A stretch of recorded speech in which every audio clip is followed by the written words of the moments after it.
The Utah Utes may have just landed their wide receiver one. We're going to tell you all about him on today's Locked On Utes.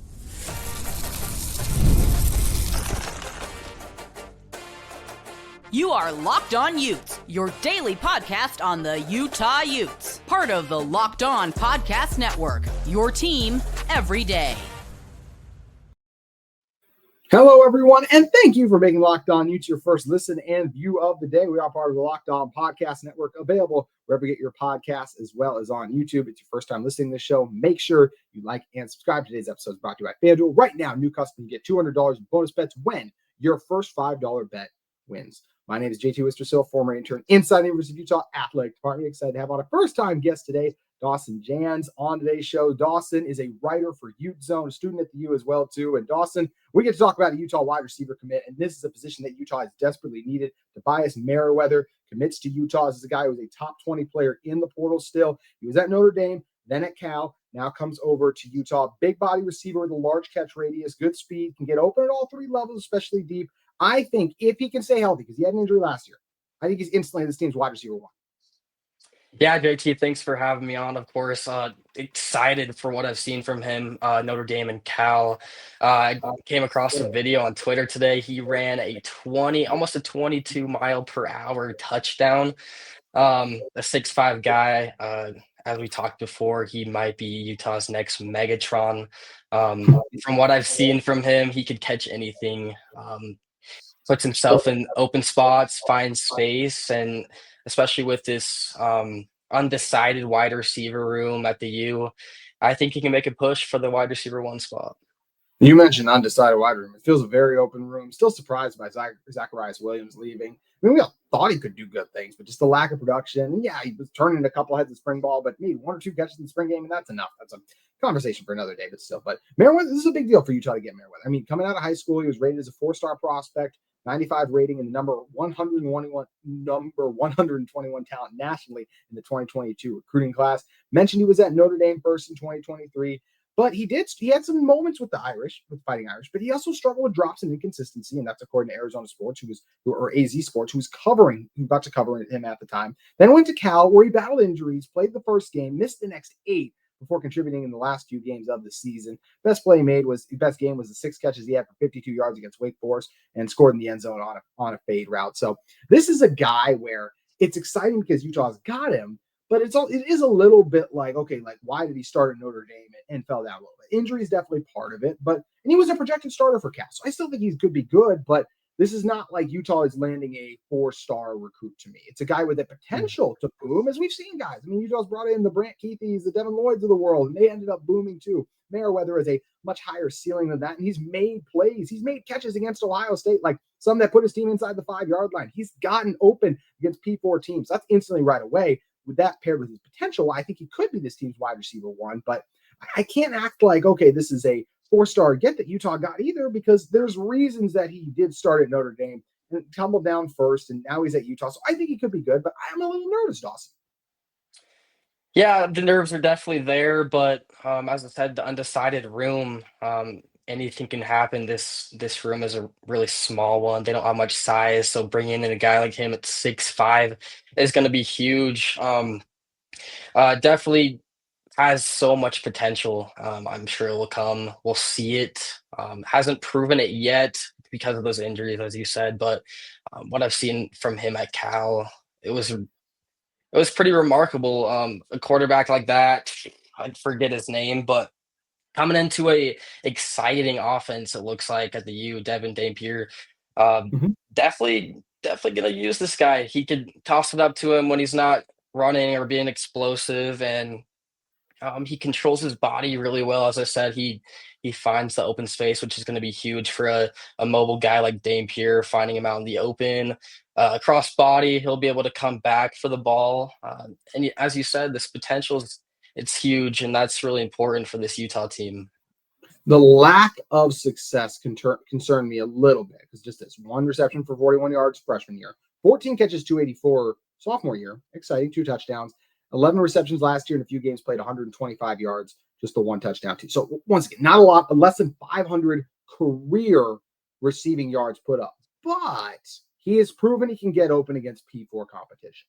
And there was no one else on Utah's roster that can say they've done that consistently. We'll run through the guys and all in a moment, but being able to win at this level is a big deal. There was a lot of guys. It's a balance. Like, how much do we overreact to what we saw in the spring game? It's some good Utah DBs, but also some guys are struggling to get open. So can those guys produce against the rest of the Big 12? Probably, because Utah's DBs are really good, but it is concerning. This is a guy in Merriweather. We know that he can get open. The question is just, hey, can he stay healthy? Can he put it all together? I think he's going to be really good, and I think he will be this team's best receiver. Right now, Merriweather feels like the guy most likely to lead them in receiving yards. I mentioned my concerns. That's just because he hasn't done it yet. But it feels like the stars could be aligning for a big year for Merriweather. Yeah, and I feel like once we see him getting some reps on the field, whether it be summer or coming up in fall camp, I think we're going to feel a lot more comfortable from what he's producing out on the field. Like you said, he doesn't have much film to look at because he hasn't been utilized, whether it be the injuries or whatnot. But the coaching staff is looking for a guy to break out and become that wide receiver one. And I really like his potential. Like you said, he's an exciting guy to predict. Even though we can't do that, I wish we could. He definitely can make a difference for this team. He was a top 75 player when he entered the portal as recent as last year. And if not for the injuries, probably would have been a bigger part of Cal's plans. We already mentioned a projected starting receiver. It did play in their first game, too. So I do have a high hopes for him, too. The intangibles are there to be successful as well. I mean, just when you're talking about 6'5", 195 pounds, like, just looks the part. I mentioned the fade he caught against Wake Forest. Like, he's capable of getting that separation, has the catch radius. And for a guy like Devin Dampier, who he did throw 12 interceptions last year. So I still think the best part of his game is his legs over his arm, even though he is more than capable of making impressive throws. Just the consistency on a play and play out basis is still growing there. But the number one thing I go back to, not just with Dampier, but Merriweather, for why I think he's going to work at Utah and why I do think he's going to be really good. I'm just not ready to declare him the next great Utah wide receiver. And I feel like I have seen some overhype online a little bit with that. It's because Jason Beck believes in him. And yes, Jason Beck has not coached a game yet at Utah as their offensive coordinator, but I have already just the excitement, the energy around this team. Kyle Whittingham's hopefully changed a little bit, but the reason things are different is because Jason Beck's offense. I loved what I saw in the spring game. I feel like Utah's creatively, I think they're going to make a massive leap forward as an offense. Merriweather's going to be part of that, but the biggest key to it all, probably, maybe even more so than Devin Dampier, even though it's probably the biggest key, is Jason Beck, the man pulling the strings. I'm all in on Beck. I'm really liking what he's doing, building out this offense. Yeah, I'm excited for every new coach that's entered into this program. I had the opportunity to go to some of the scrums, talk to the coaches, and even wide receiver coach Micah Simon.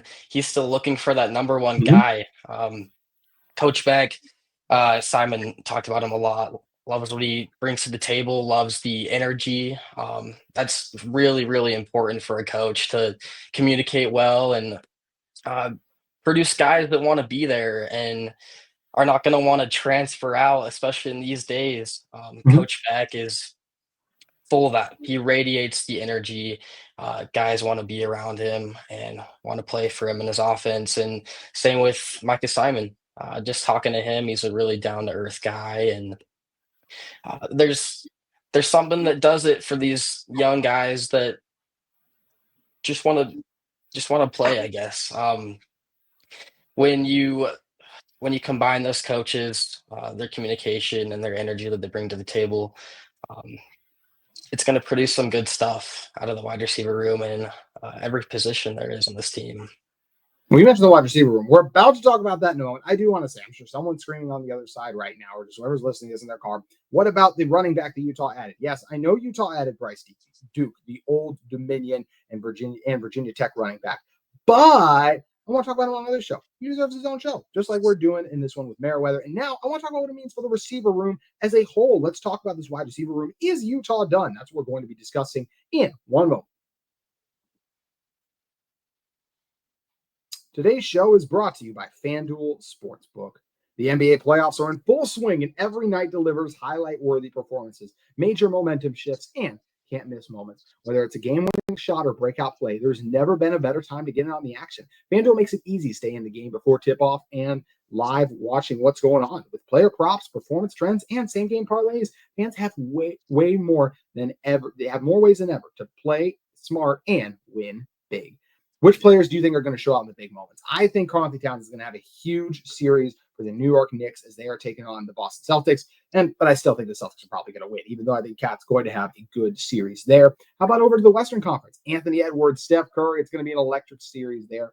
You guys can combine live prop bets mid-game based on the action unfolds. You could add 200 bonus bets to add to the excitement if your first $5 bet hits. So much that you can do with FanDuel today. New to FanDuel, it's the perfect time to sign up. Head to FanDuel.com, place your first $5 bet. If you win, you get $200 in bonus bets. You can make every moment more with FanDuel, the official sports betting partner of the NBA. Head over to FanDuel today. All right, Dawson, talking about the Utah wide receiver room as a whole. I said I do believe this makes Merriweather this team's wide receiver one. The question then becomes, is Utah done adding talent? I don't believe they should be, but if they can't find anyone else, I think that's okay because the portal is starting to dry up. Utah really needed a wide receiver one. They were able to find it. We'll talk about some of the specifics in a moment. I really like what Utah has on this roster in terms of, is this one of the country's best receiving corps? No, of course not. Is it even one of the Big 12's best? No, but for what Utah needs, teams are going to pass the box to stop Dampier's legs and this beefy offensive line just moving dudes up front. So what do you need? You need a couple of guys that can win and make plays on the outside at every position, both outside receivers, slot two. I think Utah's got that. I think if they don't add anyone else, they can win the Big 12 with the guys they have in this room. No, absolutely. I think it's really exciting to kind of predict what's going to happen with this room that we have right now. There's a lot of guys coming in, whether it be Ryan Davis. He has a connection with Devin Dampier, Creed Whitmore, Otto coming from Utah State. I like what I saw from Carvalho from the spring game. And as you said, the portal is drying up. There's not much out there. We're going to have to rely on what we have in here already. In my opinion, I don't think anything crazy is going to come out of anymore, although it would be really exciting to see that. But like you said, this Merriweather guy, I think he could pull out the number one spot, but the guys we already have, they can make a difference. And it's just really exciting to predict, especially the whole new offensive scheme, so much coming in. It's really exciting to think about, JT. Yeah, they got a lot of exciting pieces. Also, I forgot to mention this earlier, but I want to do about reason I'm a little just like nervous of saying Merriweather is going to be the next guy at Utah. I remember last year when I was really excited because Utah added a wide receiver from Syracuse who averaged 19 yards per carry. And I know he was the number one draft pick in the CFL, but Damian Alford only threw a pass at Utah, and that was it. So we got all excited. It was intercepted. Exactly. So we got all excited about Alford last year. I have a long enough memory to go back and remember when I looked at Alford, I'm like, how can this go bad? And it went so poorly. So do I think Merriweather is going to work? I absolutely do. But there's a reason that not all transfer portal picks pan out. A lot of the things that we're most excited about Merriweather, there are plays. You mentioned him hitting 20 miles per hour. I mentioned his touchdown. A lot of them are practice reps. Practice reps are great. You still got to be able to do it in the game. That's something that's going to be key there. But I do believe Utah has a lot of guys that are capable of stepping up in a game. Merriweather is still the biggest guy. And when you're just looking at the depth, like who are the best receivers that Utah has when they're going to throw out in their field? I do believe Merriweather's wide receiver one right now. I still believe the second best wide receiver on Utah's roster is Otto. And I mentioned this on my show before, and Dawson, you were at the spring game, so you can talk about it. I didn't love what I saw from Otto in that spring game. A couple drops, didn't always separate, but he has proven so much more than the rest of these guys in this room. Even if it was at Utah State, he made plays against Utah a year ago. Another guy with a big catch radius. Devin Dampier, just throw him up, give him a chance. And Dampier's the type of guy that he can keep plays live, keep it moving. So he's going to be willing to give guys like Merriweather and Otto chances. I think back to different level, but Johnny Manziel, Mike Evans. You just throw it up to Evans and give him a chance. Neither of these guys are Mike Evans, but I think both of them are capable of making plays downfield. I still feel like T is talented. He's going to figure it out. And I think once it's all settled and done, I see him as wide receiver 2 on this grouping, Dawson. Yeah, first of all, Otto from Layton, Utah, my hometown. Pretty awesome. Yeah, he uses his frame really well. The spring game, obviously, I think there might have been some nerves from him, and a lot of the wide receivers, a lot of drops that we saw. He had more than 400 yards last year, and talking to Micah Simon, he thinks Tia has a lot of upside. He hasn't shown that, obviously, the spring game, but from what I've heard from spring practices, he's He is separating himself. He averaged 9.9 yards a catch last year, with a not great Utah State quarterback room. Hey, don't But disrespect Bryson Barnes. How dare you? Big Farmer.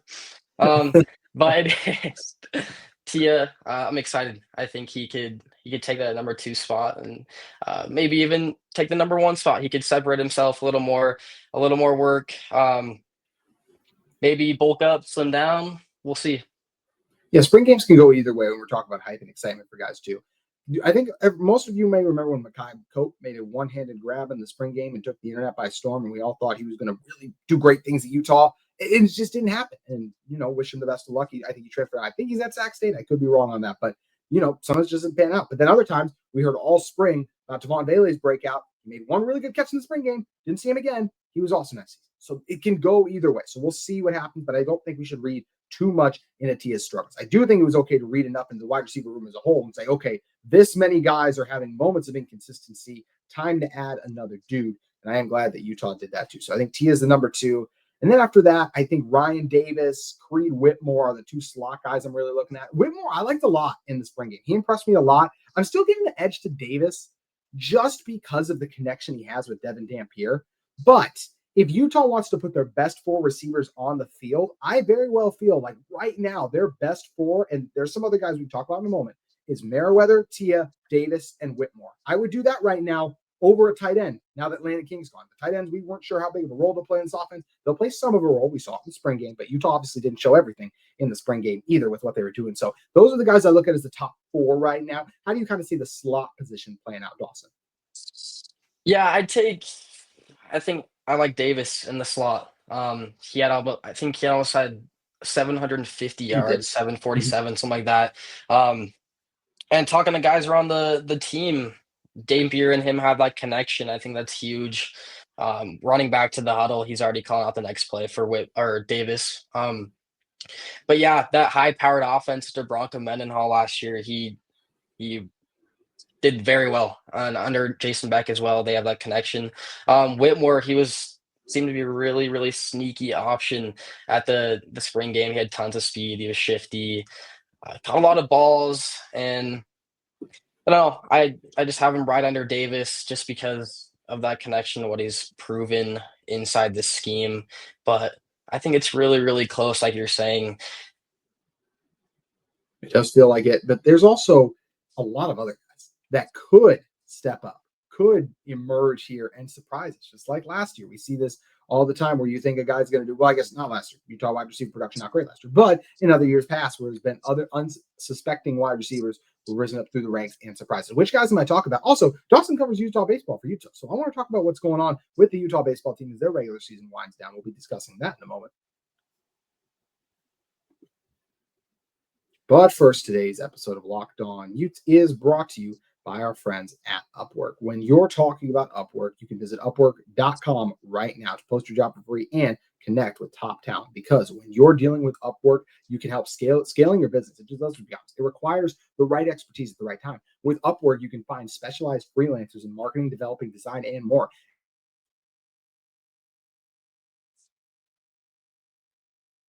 Connecting them with top freelance talent across multiple industries, including IT, AI, web development, and marketing. Whether you need extra hands for a project or a long-term partner, Upwork makes hiring right simple and affordable.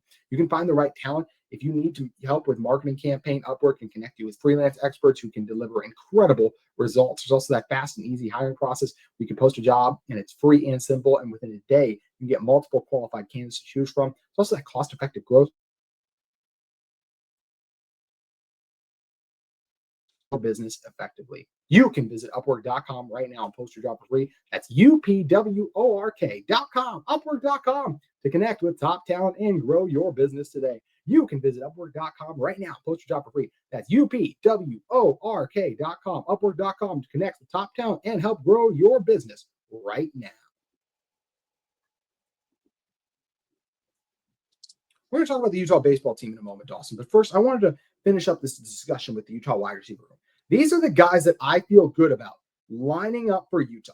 Different levels of good, but feel good about lining up out there. The first one is a transfer they got last week. We didn't mention Larry Simons, the Mississippi, or excuse me, it's not Mississippi. He came from This is why I have things pulled up so I can go back to Southern Mississippi. The Golden Eagles came over to, that's another group of 5 teams. So 421 yards. I think he can be a guy, only 1 touchdown, 15 yards per catch, really good, but just different level of competition. I think I look at him very similar to Justin Stevenson. I think those are good players, good depth pieces, might need a year to acclimate. So I think those are guys, if they're out there and they win their way on the field, feel good about them, but not ready to say they're better than those other more established guys too. Another guy I would say about would be a Luca Caldarella, a guy who I think did have a nice catch in the spring game. He's made a couple nice grabs for Utah. I think he's always best served in the 3rd, 4th type of receiver role, but he's a guy who's willing to block. We already saw Dampier connect with him once in the spring game. He's a hard worker. So a guy who has the trust of his teammates. Darren Zipper was someone I meant to go to even sooner. As I haven't checked, he was still on this team. I think there was some confusion about if he was going to transfer or not earlier, but